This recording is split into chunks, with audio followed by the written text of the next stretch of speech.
Alright everyone, we're back. No more scuffed videos. It is time to have some fun with the first real Zero to Hero episode after the teaser. SSF Poison SRS on a Servant of Arakaali. Let's dive in.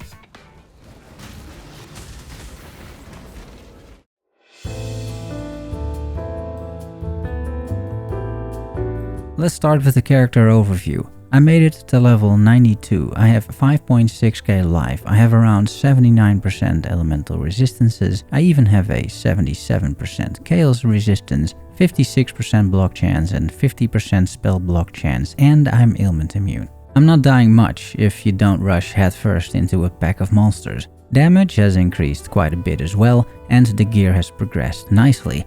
I'm comfortably running around tier 10, tier 11 maps, and I'm chilling at those tiers, just farming a bit more, gaining some levels, that sort of thing. I think it's underrated in solo self-found, just farm content you can easily manage. The experience, the loot, the levels you gain and the gem levels are so valuable, and it's underutilized in my opinion.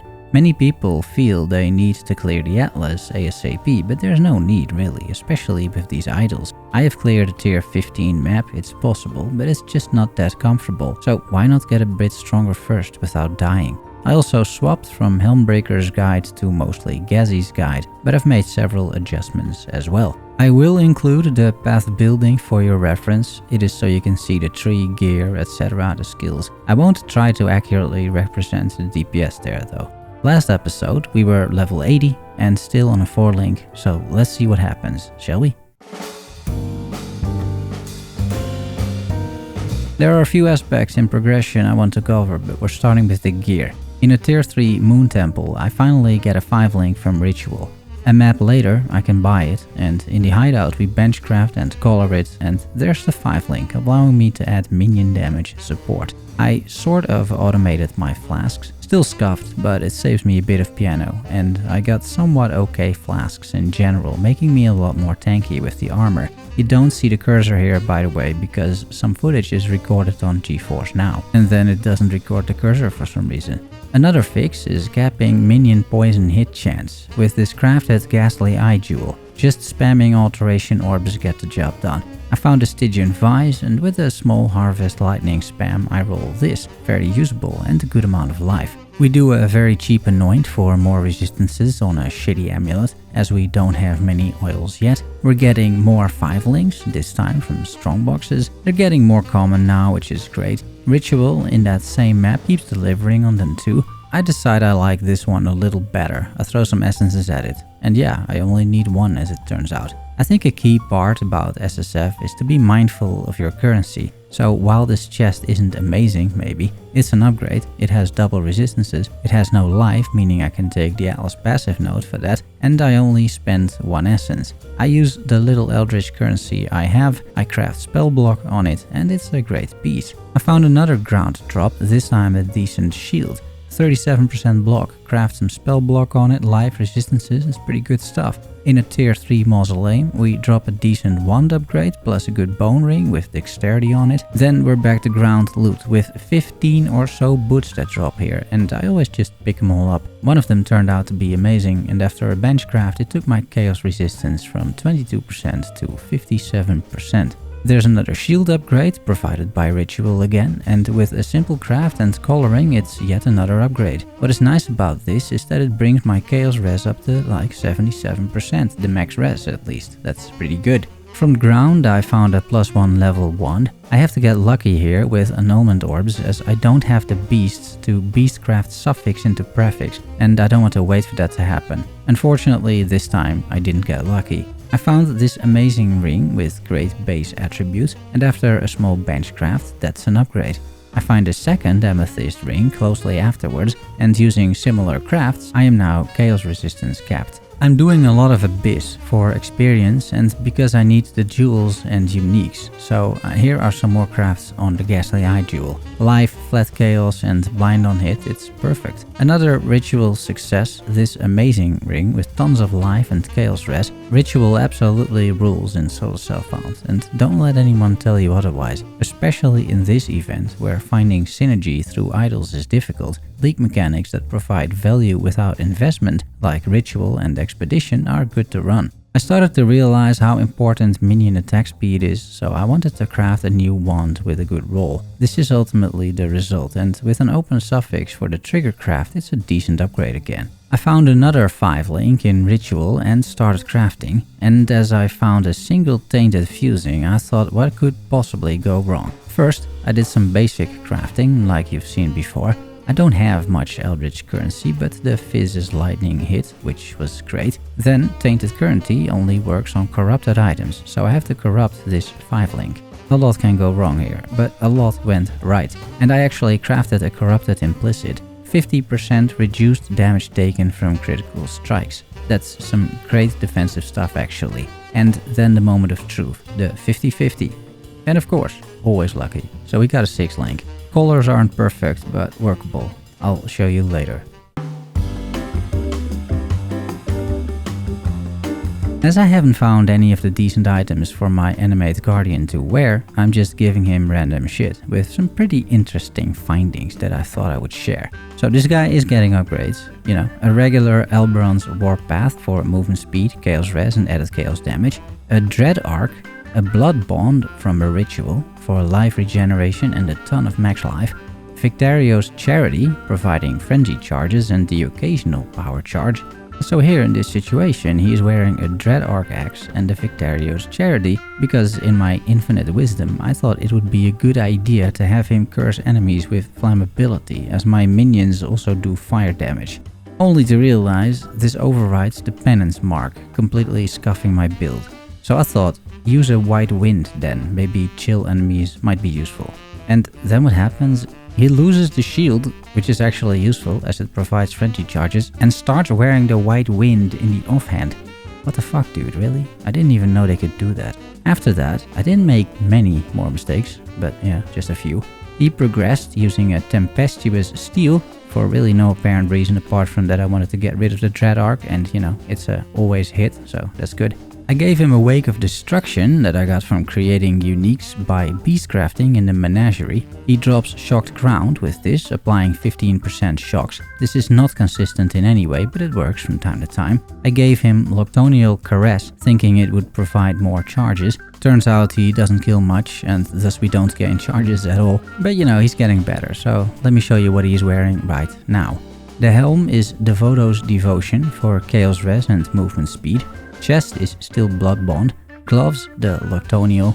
The weapon is a Relentless Fury, mainly for Culling Strike. That actually works, by the way, as long as I'm standing close to the boss, so the Guardian attacks it. The shield is a shield that I used to wear, you may recognize it, and the boots, they are still the Wake of Destruction. You guys remember from last episode I had a Forest Warrior, which gives my entire army Onslaught, which is a great damage buff. Well, he's gone, because I'm stupid and flesh offering the guy with my trigger wand. So we're back to 2 Carnage Chieftains until I find another Forest Warrior, which hasn't happened.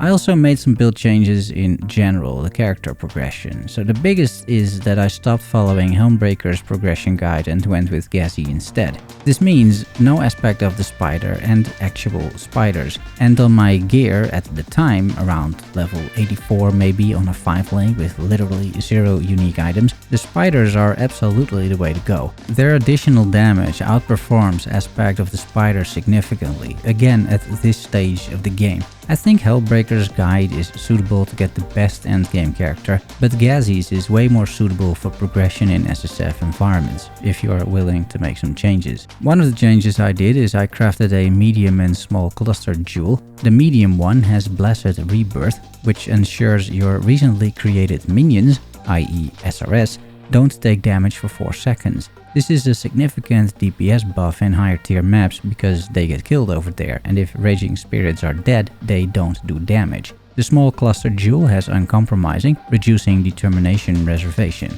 With this setup I can drop some reservation and minion life nodes in favor of the cluster jewels. If I gain more levels I can expand to a large cluster jewel as well. Let's do a proper overview of the skills. We have SRS of course, supported now by Multi-Strike, Melee Splash for clear, Unleash, Chance to Poison and minion damage. For single target, I'm leveling damage on full life support in the offhand, because my SRS for the first 4 seconds will be on full life as they cannot be damaged. I think that should work, but if I'm making any mistakes or wrong assumptions here, feel free in the comment section. For auras, we have Envy from the Ascendancy, Purity of Elements, Determination, Precision at level 18 and Tempest Shield for spell block. In the trigger wand, we have Desecrate level 1, linked to Spell Cascade for many corpses, and Flesh Offering. Apparently the Desecrate helps with spider generation. I'll be completely honest and confess I still don't entirely understand when spiders are raised, but it's all okay. The penance mark works, these corpses seem to work, it's fine. I'm thinking of perhaps putting a Despair Curse in instead to trigger those from time to time. In the shield, I'm running a Stone Golem for life regen supported by Feeding Frenzy and Minion Life. I should probably change this at some point for a Chaos Golem for damage reduction, physical damage reduction that is. More support minions in the gloves where Ray Spectre and Animate Guardian are linked to Meat Shield and Minion Life, keeping them tanky and alive. And finally the boots, movement skills such as Shield Charge supported by faster attacks, Frost Blink, and I also have Convocation in there. I think I'll swap Convocation for a curse because I hardly ever use it. You've seen most of the gear, but here's a quick glance. Also see the POB. My amulet is definitely the worst piece overall. The flasks are somewhat automated, meaning that I typically only have to press my Quicksilver once and then the rest is triggered automatically as long as I keep having charges. Some notable stuff on the passive tree. First, the Ascendancy. I am now fully ascended and I took Bloodguard and Weaver's Contrition. The penance mark allows you to summon spiders on bosses as well. I already discussed the cluster setup in the character progression. I still have to find a big minion damage cluster, but there's time for that. There's a life mastery that you should take if you don't have life on your body armor, which for me is the case. I took a reservation mastery as well instead of a whole cluster that Yazzie did. I'm saving a few points there also because I'm not the entire exact level yet. I've taken an extra shield mastery for even more block chance. With my current shield, which has 41% block chance, this single point is another 8% block chance. I'll also take the extra max res nodes, I think those are pretty decent. I'm running 3 Ghastly Eye Jewels so far, 2 on the passive tree and 1 in the Stygian Vice, for additional life and flat damage and chance to taunt and chance to blind. Finally, I want to touch on the content that I've been running. A lot of ritual, as you saw, and I will keep doing that. I need my Forest Warrior back. I need more Sixlings, and I just love the mechanic despite the balls, and you should play what you think is fun. I've done some Blight, but will not do that for a while as I have the oils. I'll keep running Abyss as I need Darkness Enthroned, and the monsters are a great experience. I am entirely skipping Expedition as I don't like it too much and I found an idol that let me do that. I wouldn't recommend that, normally speaking, in SSF, but hey, it's fine. But more than anything, I will just keep grinding, focusing on league mechanics that don't take too much time and farm more and more idols. Hopefully at some point I will get some synergy going, because it's hard to find synergies in SSF with this idol system, but by sticking to league mechanics that are good by default, such as Ritual, Expedition and Jun/Betrayal, you will get there. I'm also running Beyond because the extra monsters are nice and the currency is good too. There's much more to grind for. So far I hope you have a good time watching these episodes. Let me know what you think. Also let me know if you have any suggestions or if I made any errors, which is probably what happened. Subscribe and like for more PoE SSF content. Thanks for watching and making it to the end. Love you all. See you soon. Bye bye.